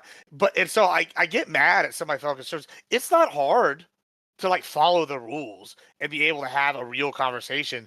Like y'all don't have to sit here and just say like, I say some pretty outlandish shit, right? But and I'll walk up to TOS, but I know where that line is. It's not hard not to cross it. You don't have to be a dick, but like I don't know. But it does seem a little double standardy because like with Hassan is saying way wilder shit than I've ever seen. Yeah, Hassan should be banned for sure. What is your opinion? He makes a lot more money than I do, so what? What is your opinion on the Hunter Biden laptop and what Twitter did? What do you mean? Like them putting it hiding it or hiding the New York Times article? How long did they hide it? Do you know? I don't know. I know that there was some interesting stuff from Zuckerberg about Facebook being asked to hide stuff. I don't know how long they hid it.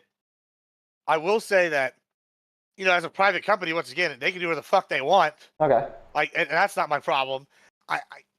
This is a problem I have with some of my conservative like friends and colleagues is they're like, oh, these standards, the double standards. And I'm like, sure, that's annoying. But at the same time, y'all are also the same people that are saying the baker shouldn't have to make the gay cake, right? Like, if the baker doesn't have to make the gay cake, then Twitter can hide whatever they want to hide, right? Like, that would be my argument. Now, do I think it is a double standard? Yeah, absolutely. Do I think mainstream media was, like, complicit in this somehow, and maybe the government was? Sure. Like, do I think that, like, there should be something done about this? Because it's a slippery slope. I'd rather not the government be involved than be involved, because I don't want them taking my individual liberty rights somewhere else. Yeah. You know what I'm saying? I don't know. It's like I'll tell you another case. Speaking of Hunter Biden, I didn't like the lawfare on the Republican side. Now, I'm seeing him coming after my own side now. Whenever they went after him for the gun charge, because that is a slippery slope. They're like, oh, well, if you bought a 6-pack of, now this might be like a little bit further down, but the idea that they can say you were drunk at any time while owning a gun, we can arrest you for that. That's fucking terrifying. I get drunk all the time. I own lots of guns. I've never once been like, we're going to the gun state, doing, desk pops. You know what I'm saying? Like, I don't like that precedent that they tried to set. So, yeah, I don't like lawfare all around when it's politically motivated. Yeah. It ends up with bad precedents that people use for bad shit later. What about the documents case against Trump? What do you know about that, and what's your opinion?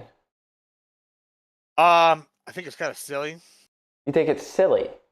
Yeah, I mean, like, the man could have just unclassified whatever he wanted to. Well, while he was president. The issue wasn't just the classified documents. That was definitely a part of it. But there was defense documents that it's against the law to have if asked for by the archives, which they were.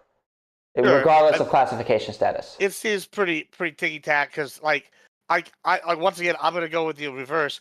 I don't think Biden should go to jail for having the same sorts of documents in a garage, where his son, who's a convicted felon with ties to other countries, could have. And, like, the guy has a known drug problem. I mean, I don't think that Biden should go to jail for that either. So, like, should Trump go to jail for that? No. Should Biden go to jail for that? No.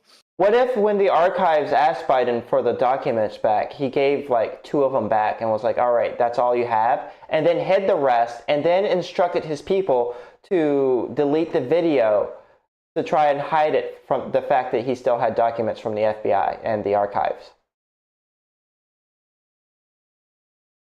Again, he tried to, like, delete it? Well, he did. He tried to delete the surveillance video of his property, so that the FBI couldn't have the video to use against him should it go to court. I mean, I don't know. It's just private property. I mean, I guess you have to know that they were coming for him. Do you think that maybe that order, like, speaks to the intent, like the knowing that you're doing something wrong?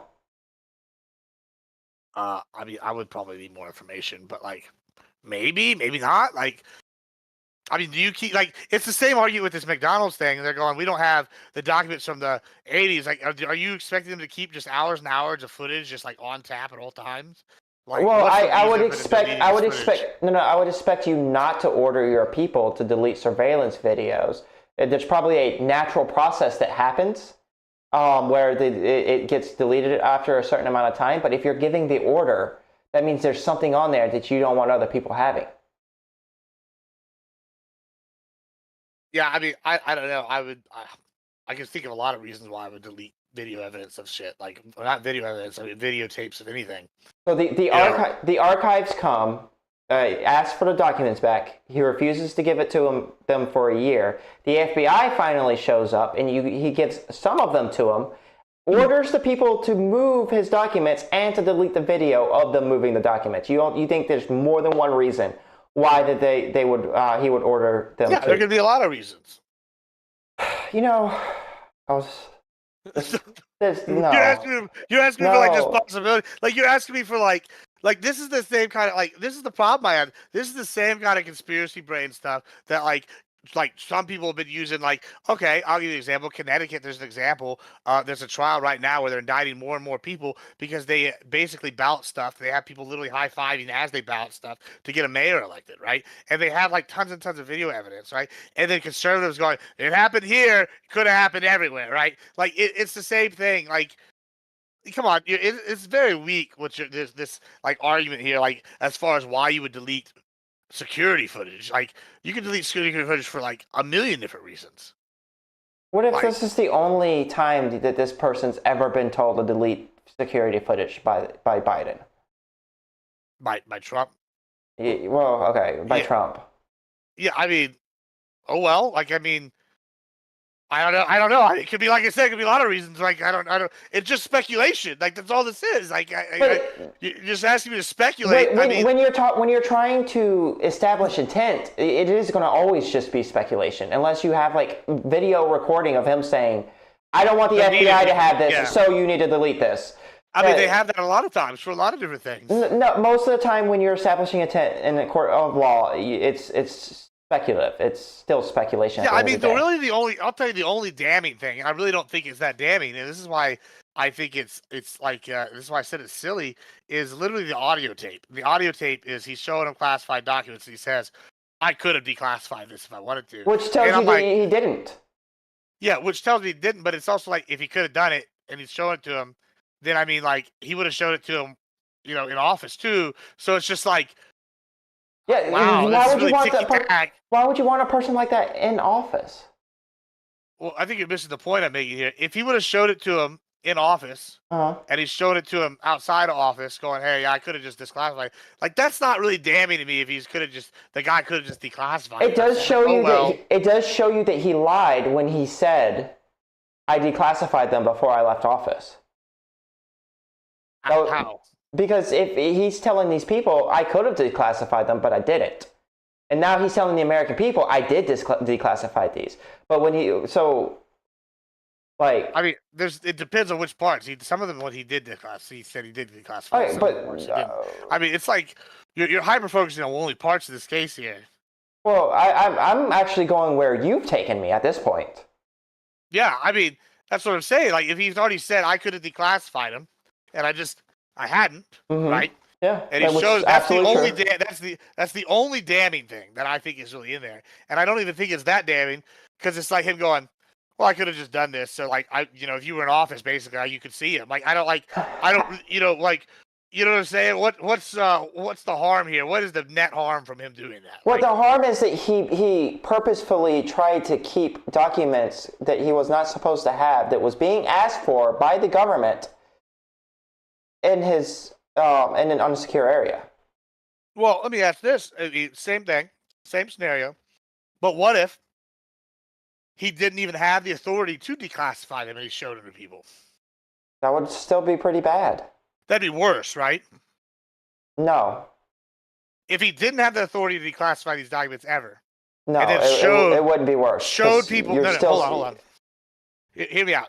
If you say you're a vice president, you're a president, and you show someone documents that are classified after you're out of office. Yep. But or while you're in, but there are documents you are not authorized to show them because they are classified, and you don't have the authority to declassify them. Would that be worse than showing them something that you would have had or have the ability to declassify? No, because you're still showing them sensitive information, regardless of if you have the authority to declassify. Well, one of them would be you have the authority to do it, right? Like, yeah, cool. The other one is you're basically, I don't even have the authority to show you this.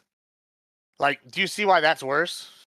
No, but you don't. He didn't have the authority to. Trump didn't have the authority to show those people that either. I mean, he basically could have, though. Like, at any point, he could have declassified them. But he didn't. Yeah, that's why I think this is really. And also, if they were defense documents, then he still didn't have the authority. Yeah, I mean, you're basically arguing that, like, the due process should have gone to the archives or gone to him, like, right? Well, they should have gone to the archives because archives asked for them back. Right, and what I'm saying is like, hey, this is like, as far as I'm concerned, this is like real mundane. If you think this is going to help like him lose an election, like do you That's think not the what I'm average saying. person, I'm talking to right? you. I'm not talking to the American people. I'm talking to Sure, you. and to me, I'm like, it's also a pretty mundane thing. I like, as far as like when I'm voting for Trump, like I'm voting for Trump because I see egregious things right on the Hmm. left that I can't reconcile with. I don't particularly like Trump, but I'm going to vote for Trump much more like more readily over than what I'm seeing. And then whenever like we're diving in, you're asking me what I think about like the documents case or these like financial crimes, which I'm like looking at it, I'm like, okay, I have a pretty decent understanding, but even then I know the average person doesn't. These are pretty mundane things when we get Well, down but to it, right? Like, the like they're not going to affect my voting or how I think about this guy. Like, I think Trump's like got a lot of bravado. Do I think he maybe like is impulsive in like and then is able to react to his impulsive decisions well because it works for him? He's like an instinctive like businessman animal. Sure. Like sometimes that doesn't always help him. Sometimes it does help him a lot. Like yeah, I think that's part of what you either like. That it's part of his persona, and like I think this just exemplifies the persona. I don't think it's like a thing that I'm super concerned about. If that's what you're So asking. here are the things that, to me, the documents case proves. One, he's irresponsible, and purposefully so. It's not even like an accident type thing. It's like he knew he didn't declassify the documents. He knew they were defense documents that he couldn't even declassify in the first place, and he still kept them and showed them off. Two, that he's a liar because he told the American people that he declassified them. He told the FBI that he gave them all of the documents that he had, and he did not. Three, that he does not give a fuck about the rule of law because one, he lied to the FBI, and then he ordered a tape that would be evidence of him lying to the FBI to be deleted. And I just don't see how you could possibly say that that's small shit when it comes to voting for the leader of the country. Right. And like, okay, I get where you're coming from. Here's my thing though. Right. So like I like am very much a person who wants to look at like the tangible effects of things, right? And so with me, I'm looking at it like this. I get your argument. It like I don't see much of a tangible effect that came from him showing these documents to whatever friends these were. Like I don't think it's caused like Russia or China or someone had got some kind of top secret military leak that they now are going to be able to use this. It doesn't seem like that's even been accused of, whatever, right? Just like I don't really give a shit about like the Biden like documents issues either. Like I think they're both pretty petty, not important things, right? And like I get what you're arguing about the like rule of law and the lying, but like just let's just talk about lying. I mean, for 3.5 years, maybe even before Biden got elected, we've been told Biden is, sharp as a tack. I mean, Joe Scarborough went up on Morning Joe and said, "This is the sharpest we've ever seen Biden," the day before the debate. And then we saw Biden go in the debate, and he looked like the Crypt Keeper. And like, so when people sit here, I'm lying, or like the McDonald's thing, right? Like, it's like I hate to be this guy, but she made a positive claim saying I worked at McDonald's. Her stories contradicted each other several times. First, it was during the summers in high school. Then it was like the law, like I did in law school. Well, people go, "Well, do you remember what you were doing 30?" I'm like, I remember if I worked for a job in law school or if I worked for a job in high school. I'll tell you that. I remember this. I know what jobs I worked in college versus when I worked in high school. Like, so the stories are contradictory. There's no evidence she ever worked there. And I can think of other lies. She's copied. It's just like, so when I look at my scales and I'm looking at the lies, is Trump, like a lot of time people say Trump is a liar, but it's really like hyperbole and exaggeration. Like millions of people, and it's like, okay, it's hundreds of thousands. It's like you're saying something for effect. I get it. People call that a downright lie. But when I go look at like Kamala and them, it seems nefarious. They basically threw a coup with Biden. Who voted for Kamala as president candidate? Nobody. And then we're sitting here going, look how Okay. dangerous Trump is, and like all of her policies just don't benefit me at all. Like, what am I supposed to do? Like, What are who the do I have Kamala to vote lies? for? Possibly that she worked at McDonald's, right? Okay, Possibly. sure. Biden was fit for presidency. Or, uh, well, I mean, okay, that Biden isn't losing like his step because he's still president and he's still like doing the job. Yeah, I mean, is he though? He's been doing a terrible Wait, job. He's been gone the whole time. He's been a whole lot like on the beach. do we? All right, show me proof of that, and then I'll say that was a lie. He's been on the beach. Like since the debate. Oh yeah, Biden's been on the beach. There you go. There's one from MSNBC. Trump mocks it. There's a bunch of photos of him on the beach. Just look at Biden on the beach. So I'm not going to say that Biden hasn't visited the beach since the debate. Is he spending even half the time that Trump spent golfing when he was president on the beach right now? Biden, New York Post, Biden took 48 years worth of vacation while president on the beach. Biden Delaware doing marathon vacation. Yeah, he's a New York Post. I mean, yeah, there's just like I just typed in Biden. Does any of them have like a time period? Biden's been on the beach for 3 months for some reason. Yeah, that's sus, right? But is that what they're saying? I mean, he's been on there for weeks.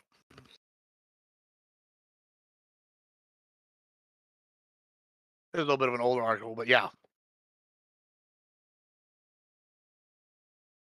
But he's taking record amounts of time. Okay.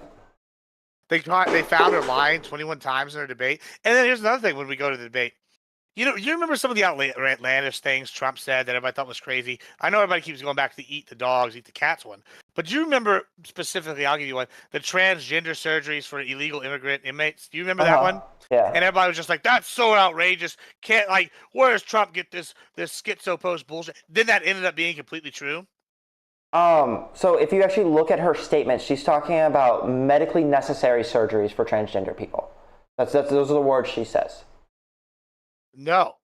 Yes, it if is. you even look at stuff, she goes the ACLU, the ACL document. She says she would be in favor of like just not even medical necessities. Then she even pushed for one, and there was a first federally done one to an illegal immigrant person. I have the articles in my Discord. You can just scroll up in the politics section, and they have them listed. And she actually even pushed one, and so the federal government's actually even transitioned the person completely, and that's not medically necessary, from what I understand, to fully transition somebody. Is that medically necessary for somebody's survival? I would imagine it would depend on what mental health and the doctors are saying. That like she's not pushing for elective.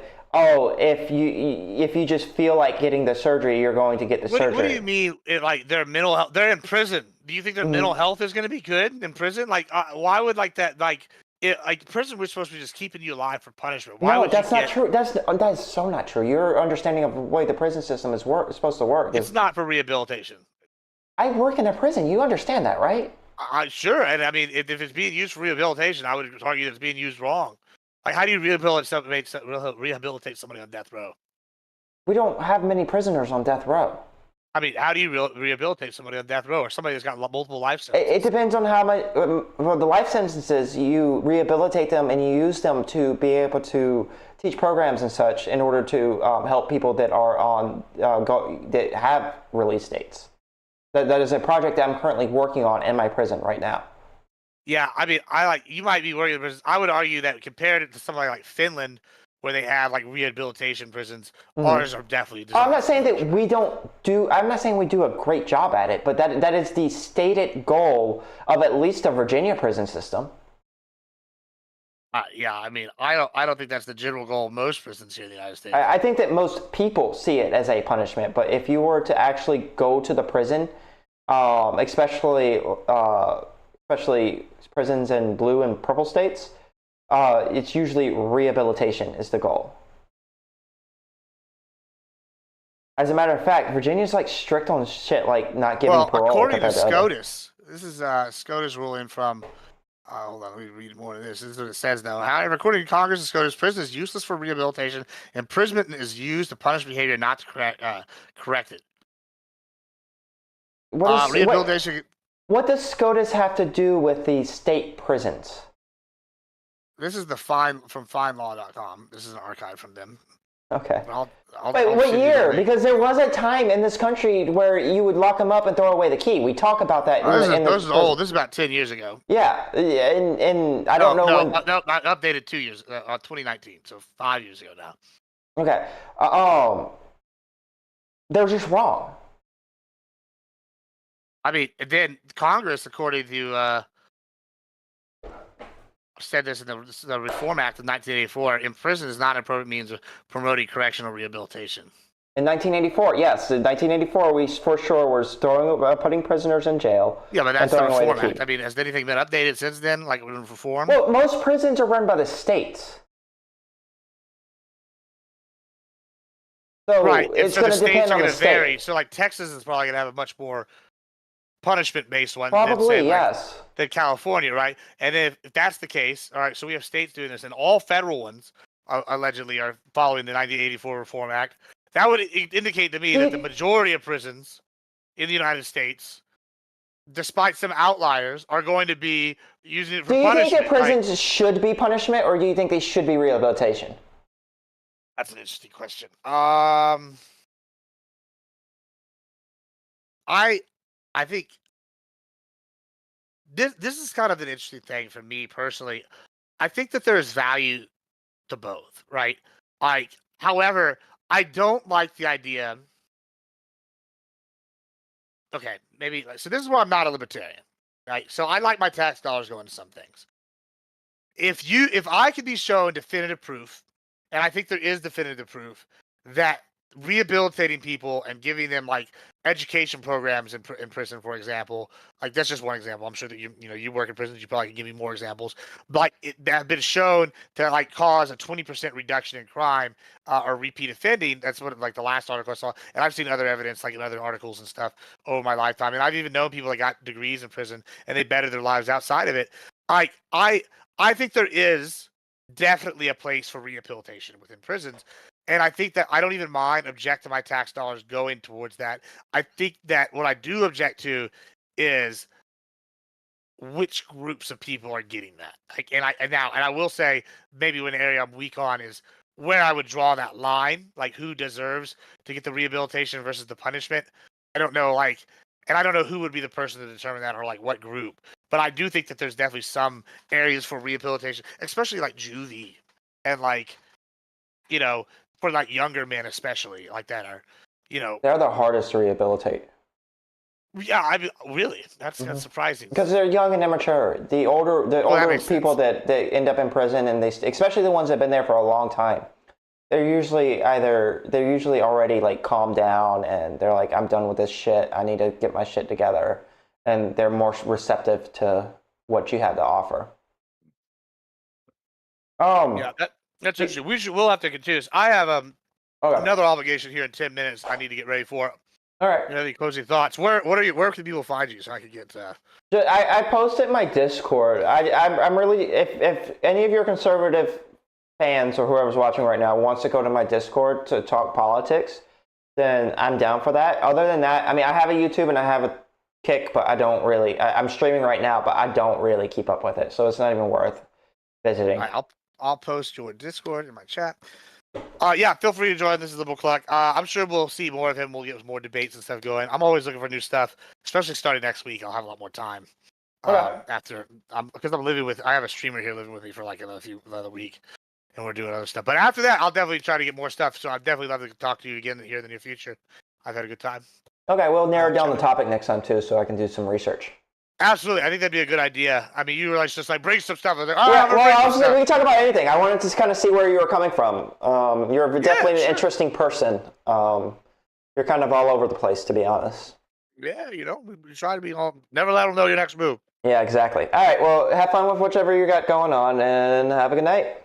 Yeah, you too, Papa. Thank you for coming. All right, bye.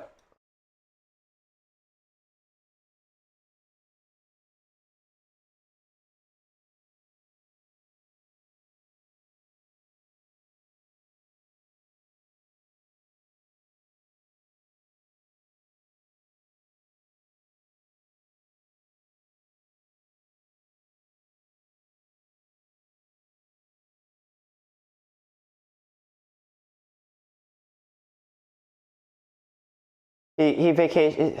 This article is talking about 2 weeks of vacation. President Biden was pictured lounging on Delaware Beach Wednesday during his second straight week of vacation from the White House. Yeah,